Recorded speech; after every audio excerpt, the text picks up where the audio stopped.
చూద్దాం. ముఖ్యమైనటువంటి వార్త ఇది. ఎందుకంటే భారతదేశంలో ప్రజాస్వామ్యం అనేటటువంటిది నిలబడ్డదంటే కాస్త కోసం మనకు తెలిసేది ఎన్నికల వలని. సో ఎన్నికలు నడుస్తున్నాయి, ఇది ప్రజాస్వామ్యంలో ఉందా మన దేశం అని అప్పుడప్పుడు మనకు అనిపిస్తూ ఉంటుంది అనమాట ఎలక్షన్స్ జరుగుతుంటే. సో ఇప్పుడు ఎలక్షన్ నోటిఫికేషన్ అయితే రిలీజ్ అయింది. ఈరోజు 3 గంటల సమయంలో ఎలక్షన్ నోటిఫికేషన్ అయితే ఎన్నికల కమిషన్ అయితే విడుదల చేయడం జరిగింది. సో ఆ వార్త మనకి ఇక్కడ ప్రముఖంగా చూడొచ్చు. సో చూద్దాం అసలు ఎన్నికల కమిషన్ సంబంధించినటువంటి వార్త. సో చూసినట్టయితే తెలంగాణలో పోలింగ్ మే 13, ఇక మే 13వ తారీఖు రోజు ఎన్నికల పోలింగ్ జరిగే అవకాశం ఉంది. సో చూడాలి మరి ఈ ఎన్నికల పోలింగ్ సంబంధించినటువంటి వార్తను పూర్తిగా చదివే ప్రయత్నం చేద్దాం. దాదాపుగా దేశం మొత్తం మీద ఉన్నటువంటి ఓటర్ల సంఖ్య చూద్దాం. ఓటర్ల సంఖ్య 96.8 కోట్ల మంది. అంటే తెలంగాణలో కాదు, కేవలం తెలంగాణలో కాదు, భారతదేశం మొత్తం మీద ఉన్నటువంటి ఓటర్ల సంఖ్య 96,80 లక్షల మంది. సారీ 96,80 లక్షల మంది తెలంగాణ భారతదేశంలో ఉన్నటువంటి ఓటర్లు. ఇక పురుష ఓటర్లు వచ్చేసి 49,70 లక్షల మంది పురుష ఓటర్లు. మహిళలు వచ్చేసి 47,10 లక్షల మంది మహిళా ఓటర్లు. దివ్యాంగులు వచ్చేసి 88,04 లక్షల మంది దివ్యాంగ ఓటర్లు. ట్రాన్స్జెండర్లు వచ్చేసి మనకు 48,000 మంది. ఇక 100 ఏళ్లకు పైబడిన ఓటర్లు 2.18 లక్షల మంది, 2,18,000 మంది మనకు ఇక్కడ ఓటర్లు. దివ్యాంగులు వచ్చేసి 88,40,000 మంది. అయితే ఇక్కడ 100 సంవత్సరాలు నిండినటువంటి ఓటర్లు అంటే ముసలి ఓటర్లు, వృద్ధ ఓటర్లు ఎవరైతే ఉన్నారో దాదాపుగా వాళ్ళే దేశం మొత్తం మీద 2,18,000 మంది ఓటర్లు ఉన్నారు వాళ్ళే. ఇక 85 ఏళ్ల పైబడిన వారు 22 లక్షల మంది ఓటర్లు ఉన్నారు. సో 22 లక్షల మంది ఓటర్లు 85 సంవత్సరాలు పైబడిన వాళ్ళు. ఇక ఫస్ట్ టైం ఓటర్లు నమోదు చేసుకున్న వాళ్ళు అంటే 18-19 సంవత్సరాలు ఓటు నమోదు చేసుకున్నటువంటి వాళ్ళ సంఖ్య చూసినట్టయితే మనకు 1,86,00,000 మంది కొత్త ఓటర్లు వచ్చారు. ఈ కొత్త ఓటర్లే ఇప్పుడు డిసిజన్ తీసుకోవాల్సిన అవసరం ఉంది. వీళ్ళ నిర్ణయమే ప్రభుత్వాలను మార్చేసే అవకాశం ఉంది. సో కాబట్టి కొత్త ఓటర్లు 1,86,00,000 మంది అంటే 96 కోట్లలో కొత్త ఓటర్లే 95 కోట్ల మంది ఉన్నారు. 95 కోట్ల మంది ఉన్నారు.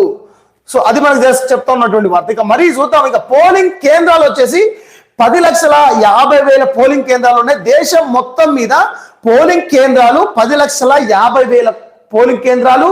ఈవీఎంలు వచ్చేసి 55 లక్షల ఈవీఎంలు వాడుతూ ఉన్నారు ఈ ఎన్నికల్లో. ఈ సార్వత్రిక ఎన్నికల్లో వాడేటటువంటి ఈవీఎంలు 55 లక్షలు. ఇక వాహనాల సంఖ్య 4 లక్షలు.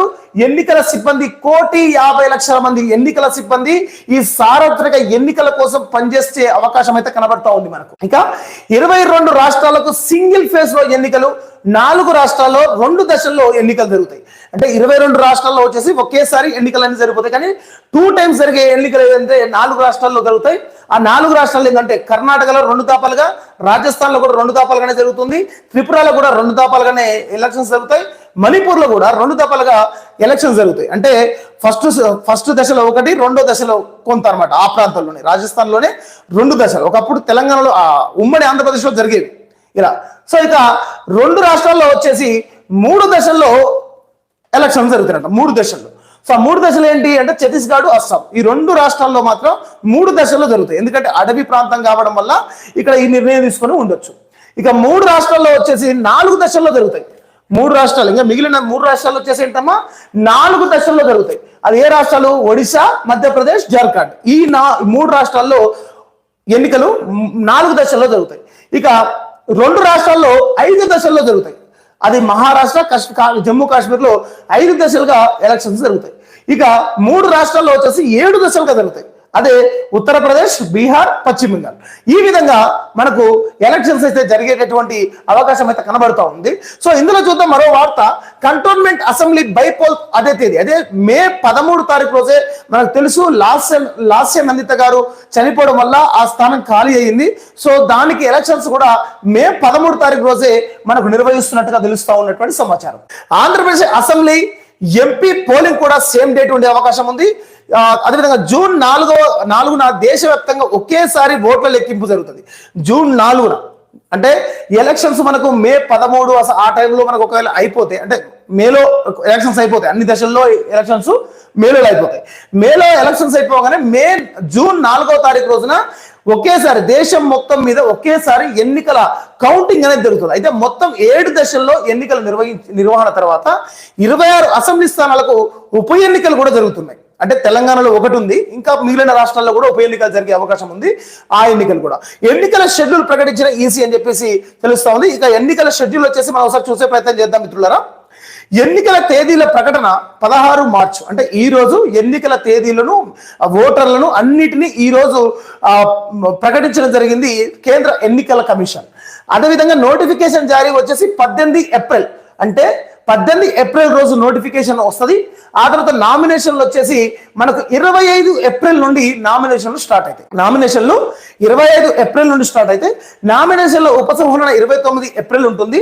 పోలింగ్ తేదీ తెలంగాణలో వచ్చేసి తెలంగాణలో ఏపీలో మే 13 తారీఖు నుండి పోలింగ్ ఉంది. కౌంటింగ్ తేదీ జూన్ 4వ తేదీన కౌంటింగ్ తేదీ ఉంది. సో ఇది మనకు ముఖ్యంగా ఎన్నికల కమిషన్ విడుదల చేసినటువంటి వివరాలు, ఈ రోజు విడుదల చేసినటువంటి వివరాలు ఇవన్నీ. ఇక పూర్తిగా ఈ వార్తను ఒకసారి చదివితే మనం గమనించవచ్చు. ఎన్నికలకు కేంద్ర ఎన్నికల కమిషన్ షెడ్యూల్ ప్రకటించింది. మొత్తం 7 దశల్లో పోలింగ్ నిర్వహించేలా క్యాలెండర్ రూపొందించింది. ఫస్ట్ ఫేజ్ ఎన్నికలను ఏప్రిల్ 19న మొదలుపెట్టి చివరి దశ పోలింగ్ ను జూన్ 1వ తారీఖున నిర్వహించనున్నారు. అంటే మనకు 7వ దశ ఎన్నికలు ఉన్నాయి కదా, 7వ దశలో జరిగేటటువంటి ఎలక్షన్స్ ఏవైతే పోలింగ్ ఏదైతే ఉందో అది మనకు జూన్ 1వ తారీఖున ఫినిష్ అవుతుంది. సో జూన్ 1 తర్వాత ఫినిష్ అయిన తర్వాత 4వ తారీఖు నుండి ఎలక్షన్స్ ఓట్లు లెక్కించే అవకాశం ఉందన్నమాట. అది ఇక్కడ రాసిరు. ఓట్ల లెక్కింపునకు జూన్ 4న చేపట్టనుంది. తెలంగాణ, ఆంధ్రప్రదేశ్ రాష్ట్రంలో మే 11న పోలింగ్ జరుగుతుందట. ఇక chief election commissioner Rajeev Kumar ఢిల్లీలో ఇవాళ విడుదల చేసిన షెడ్యూల్ ప్రకారం ఫస్ట్ ఫేజ్ లో నోటిఫికేషన్ మార్చి 20న జారీ కానున్నది. గత ఎన్నికలకు 2019 ఎన్నికల్లో 7 దశలు నిర్వహించగా ఈసారి కూడా 7 దశల్లోనే జరిగే అవకాశం ఉంది. అయితే సికింద్రాబాద్ కంటోన్మెంట్ అసెంబ్లీకి మే 13న ఉప ఎన్నిక జరగనుంది. లోక్సభ ఎన్నికలతో పాటు ఆంధ్రప్రదేశ్, అరుణాచల్ ప్రదేశ్, సిక్కిం, ఒడిశా ఈ రాష్ట్రాల్లో అసెంబ్లీ ఎన్నికలు జరుగుతున్నాయి. సో ఆంధ్రప్రదేశ్ లో అసెంబ్లీ ఎన్నికలు, అరుణాచల్ ప్రదేశ్ లో, సిక్కింలో, ఒడిశాలో అసెంబ్లీ ఎన్నికలు అయితే జరిగే అవకాశం ఉంది. అయితే తెలంగాణలో మే 13న 4వ ఫేజ్ లో 17 స్థానాలకు లోక్సభ ఎన్నికలు నిర్వహిస్తారనమాట. సో ఇది 4వ ఫేజ్ అనమాట. ఇక్కడ ముందు చూసినట్టయితే 4వ ఫేజ్ అది. సో అసెంబ్లీ ఆంధ్రప్రదేశ్ లోను మే 13నే 25 లోక్సభ స్థానాలకు 175 అసెంబ్లీ స్థానాలకు పోలింగ్ జరుగుతుంది. అయితే గత ఎన్నికల్లో తెలంగాణ లోక్సభ, ఆంధ్రప్రదేశ్ లోక్సభ అసెంబ్లీ స్థానాలకు ఫస్ట్ ఫేజ్ లోనే ఒకేసారి పోలింగ్ జరిగింది. అయితే దేశవ్యాప్తంగా మొత్తం 543 స్థానాలకు 7 ఫేజ్లలో, అంటే 7 దశలలో పోలింగ్ జరగనుంది. అయితే గత ఎన్నికలు 7 దశల్లో ఏప్రిల్ 11న మొదలై మే 19న పోలింగ్ ప్రాసెస్ ముగిసింది. అన్నింటి ఓట్ల లెక్కింపు మే 23న జరిగింది. ఈసారి ఏప్రిల్ 19న ఫస్ట్ ఫేజ్ పోలింగ్ తో జూన్ 1న 7th కంప్లీట్ అవుతుంది. అయితే జూన్ 4వ తారీఖున ఎన్నికల రిజల్ట్ అనేది మనకు వస్తుంది. ఇక వివిధ రాష్ట్రాలకు సంబంధించి అసెంబ్లీ ఎన్నికలు జరుగుతున్నాయి కదా. సో వివిధ రాష్ట్రాలకు సంబంధించిన అసెంబ్లీ ఎన్నికల్లో ఎన్నికల కమిషన్ ఎలాంటి నోటిఫికేషన్ జారీ చేసింది అనేది ఒకసారి చూద్దాము. సో ముఖ్యంగా తెలంగాణలోకి వచ్చేసి నామినేషన్ల ప్రారంభం వచ్చేసి ఏప్రిల్ 18న తెలంగాణలో నామినేషన్లు స్వీకరిస్తారు. నామినేషన్ల చివరి తేదీ వచ్చేసి ఏప్రిల్ 25. సో పోలింగ్ తేదీ వచ్చేసి మే 13, ఫలితాలు వచ్చేసి జూన్ 4వ తారీఖున ఫలితాలు విడుదల చేస్తారు. అయితే ఆంధ్రప్రదేశ్ చూద్దాం. ఆంధ్రప్రదేశ్ లో వచ్చేసి ఏప్రిల్ 18న ఎన్నికల నోటిఫికేషన్ అంతటా అదే జరుగుతుంది. అంతటా ఏప్రిల్ 18న జరిగే అవకాశం ఎక్కువగా కనబడుతుంది.